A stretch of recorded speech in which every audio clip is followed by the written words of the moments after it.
Can you believe, ever since this car was launched in March 2020, right before the entire world was grounded, Suzuki still managed to sell over 14,000 espresso models. And that is an amazing achievement for a car that basically got almost no publicity because we all got sent to our rooms a couple of weeks after this car hit the South African market. But fast forward to 2023, present day, and this is the newly updated Suzuki S-Presso. I'm Dean Friederich. Come take a look.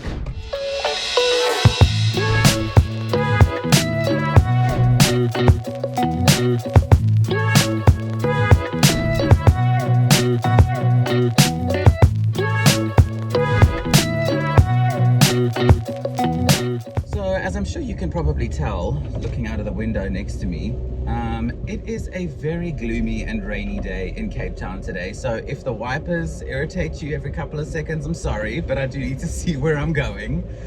Let's chat about what the Suzuki S-Presso looks like. Let's call a spade a spade. It is a very, very quirky looking car. This is one of those cars where there's no gray area, even though this is a gray car. You either love it or you hate it. And you can decide whether or not you are somebody who likes quirky little small cars or if you are somebody who dislikes quirky little small cars. I must be honest, I quite like, going against the norm every now and then, but the look of this car is quite polarizing, even for me. Even for somebody who likes to go against the grain every so often, the look of this car is like, woo, okay, what is that? Suzuki describes it as a SUV inspired mini SUV kind of design, and you can see it, with the higher ground clearance and the ride height. When you sit inside here, you can see where they're going with that description. Whether or not you like it, I suppose that is probably for you to decide. You can let me know down in the comments below what you think of the look of the Suzuki S-Presso.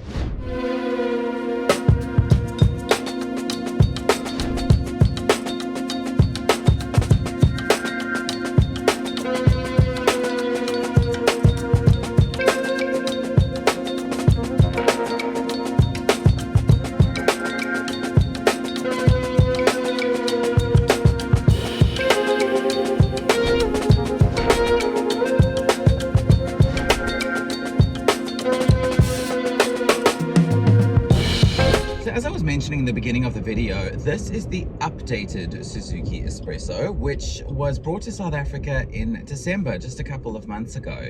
And in terms of what has been updated, oh, do you hear that? That was a taxi router that sounded so cool. That is so funny. Anyways, that was so cool.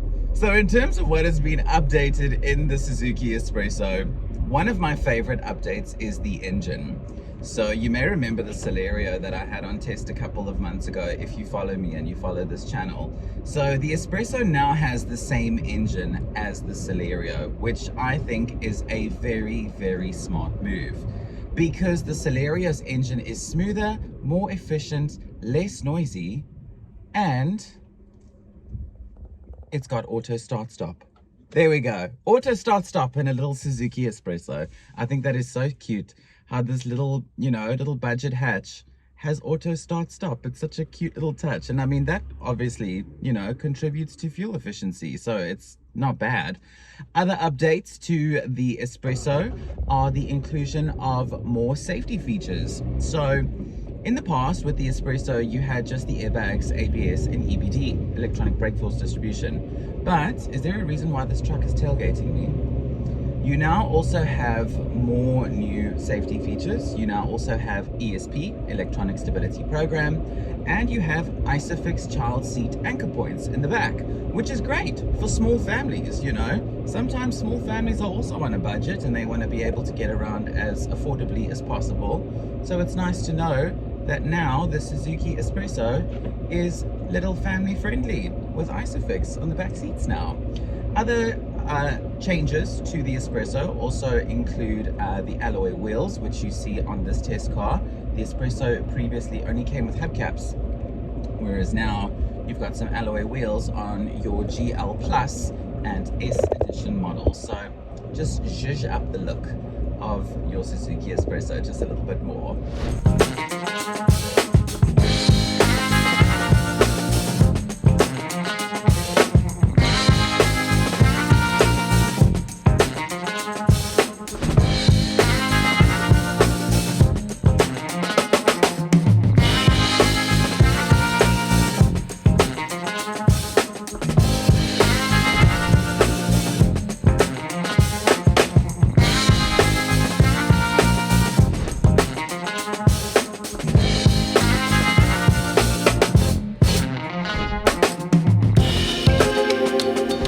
In terms of what different models are available in the Suzuki range, you have 3 trim levels, but 6 models, yet they all have the same engine.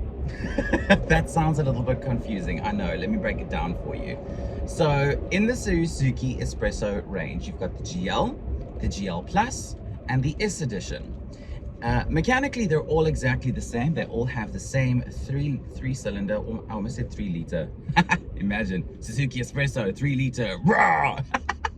They all have the same 3-cylinder, 1-liter engine, which produces 49 kilowatts of power, and 89 Newton meters of torque. How cute. But when you consider the fact that this car weighs less than 800 kilograms, it's not that bad. It's actually quite a zooty little thing because, I mean, it's a light car. It doesn't take all that much to get this car going. So they all have the same engine. It's basically just cosmetics and features that differ across the range. This one that I'm driving is the GL Plus. This is the middle of the range espresso, essentially. And all 3 models in the range are available either in a manual or as an AMT, an automated manual transmission. Price-wise, you're looking at a starting price in the espresso range of just under 165,000, and you're going all the way up to just under 204,000 Rand if you want the top of the line S Edition Auto. This one that I'm driving, the GL Plus manual, this is the essentially middle of the range if you look at it in terms of list. And this one goes at the moment, at the time of filming this video, is about 174,000 Rand. And in my opinion, this is kind of the sweet spot in the range because you've got most of the extra bits and bobs, like the alloy wheels, like this 7-inch touchscreen system, you know, that's got your Bluetooth and your smartphone integration. You've got the PDC, the parking sensors at the back, and that sort of stuff. So, in my opinion, I think that this test model that I have, the GL Plus, I think this is the sweet spot because it really is the sweet spot because it's the middle of the range, but it's got most of the features. If you do want to go up to the S Edition, you're then looking at a bigger touchscreen system. You've then got a 9-inch screen. You've then also got a reverse camera at the back with parking sensors and some extra, you know, bits and bobs. So while you do pay a higher price for the S Edition, you are compensated with it with more spec.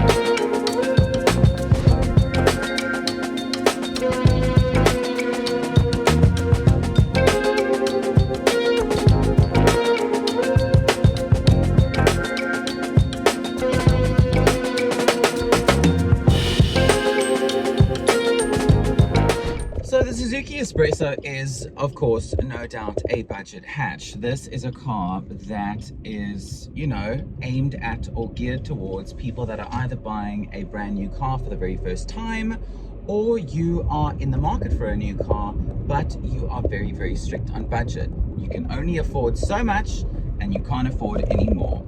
And in that sense, there are a couple of things about the Suzuki S-Presso that I think are actually really good in that light. And one of the biggest that stands out to me a lot is when you purchase a brand new Suzuki S-Presso, right? You then get comprehensive insurance included in your purchase price for 12 months. That is amazing. I mean, because if you think about it, right, the kind of person that buys a car like this is somebody who, as I was mentioning earlier, they're either on a really strict budget or they're buying a brand new car for the very first time, and they possibly, not always, possibly have no insurance history. So insurance providers are going to like nail them on premiums, you know, because the insurance is taking a risk. That is amazing because it removes that expense from the customer for a whole year. And I mean, we all know a lot can happen in a year. Your financial situation could change, and then after 12 months, you can afford your own insurance comfortably again, all that sort of thing. So the 12-month insurance deal, which is valid at the time of filming this video, so if you're watching it in the future and this offer doesn't exist on the Espresso anymore, I'm sorry. It's not my fault. So that is really, really, really awesome. And a couple of other things that I think are really good about the Espresso is the fuel consumption. So Suzuki claims an average fuel consumption of about 4.6 liters per 100 kilometers, which is piss. And to be quite honest with you, I was not able to get 4.6 liters per 100 on this car, but I did get pretty close. The closest fuel consumption that I was able to get was 5.5. I have seen other reviews where people get a lot closer to the fuel consumption than what I was able to. So it also depends on your driving style and where you drive to a lot of the time. I mean, I've said a lot in a couple of previous videos, I drive in a lot of, like, you know, really steep inclines and all kinds of stuff where I live. So that is, I mean, undoubtedly going to have an effect on my fuel consumption. So the fact that you're going to be saving money on fuel and you're going to be saving money on insurance with a brand new Espresso, that to me is just something that cannot be ignored when it comes to buying your first car or buying a new car on a budget.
As the new Suzuki Espresso is, or newly updated Suzuki Espresso, is such a zooty little hatch, which I do think is a very, very worthy option to consider if you are buying a new car on a budget or buying a new car for the first time. There are also some things about this car that I do not like. I'm honest in every single one of my videos. I tell you the good and I tell you the bad. One of the things that I have just not been able to get used to in this car is this seating position. I am not comfortable. I'm not comfortable in this car. I'm just going to be frank. The seat is not height adjustable and the steering wheel is not height adjustable either. So I have struggled a lot with getting to a comfortable seating position while I've been driving this car. And you feel very like, you know, when you sit in this car, you're very high up. And that's not necessarily a bad thing for everybody. Some people might like that seating position. I am not that much of a fan of it. If I was buying a new car on a budget and I was looking at Suzuki, for that reason, because of the awkward seating position for me in this car, I would rather look at the Celerio. I find the Celerio's seating position to be a lot more comfortable. By the way, a review of the Celerio on this channel as well, if you want to see that. Another thing that I don't like or don't think is good about the Espresso is while the boot is very nice and spacious, Why is there no light in the boot? I mean, look, I understand this is a car for people on a budget. I get that. But like, surely people on a budget also want to see in their boot in the dark. I don't quite get that. And another thing that I don't particularly enjoy either is that the boot door itself, there's no handle. So you have to either use the release latch down here between the driver's seat and the door, or you have to physically do the key on the door outside itself. And I get that this is a budget car, so I'm not a complete idiot, but at the same time, the Celerio is a budget hatch, also from Suzuki, and that one's got a little handle on the boot, so why couldn't we do it on here as well? Another thing that I think is very strange with the Espresso is, why is there no rev counter? It's 2023. How do cars without rev counters still exist? I think that is so weird. So weird. But I mean, yeah, I understand we're on a budget, but surely we still want to see our revs. So you got to kind of just listen. Is now a good time to change? Does it sound like it's a good time to change gears? So there are a couple of things about this car where you're like, huh? But at the same time, as I've said now a good couple of times, you do need to remember that this is a car that is built to a price because it is geared towards people on a budget. So some things are going to be missing, some things are not going to be available, but this car does make up for it in a lot of other ways.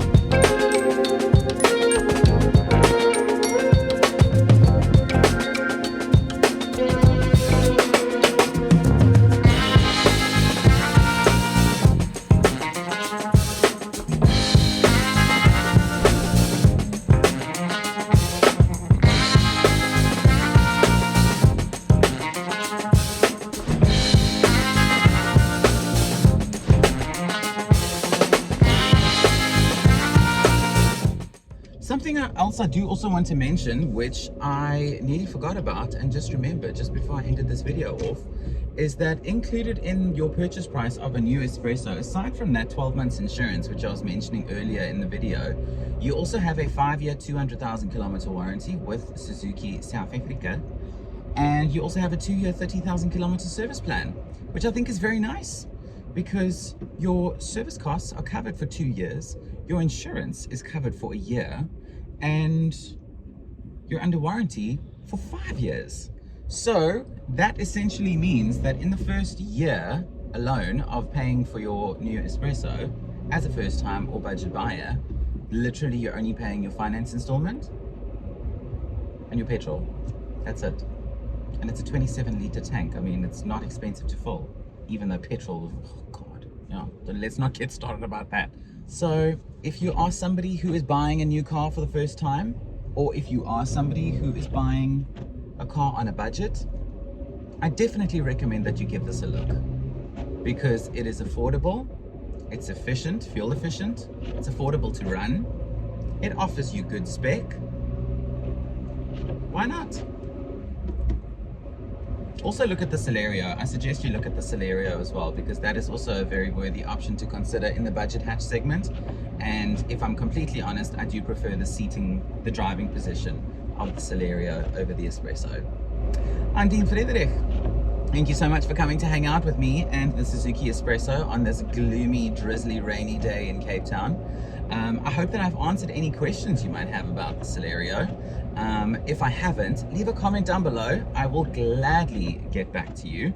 Please don't forget to like this video, subscribe to my channel if you haven't already, and make sure you click that bell so that you do not miss any new videos when they go live in the future. If you want to subscribe to my channel, you can do that right now. Summon now, before this video is over. Yes, let's stop at the robot. And the engine's gonna cut off now. There we go, start. Oh, there's a puppy. Hello, Floof. Okay, I'm done, bye.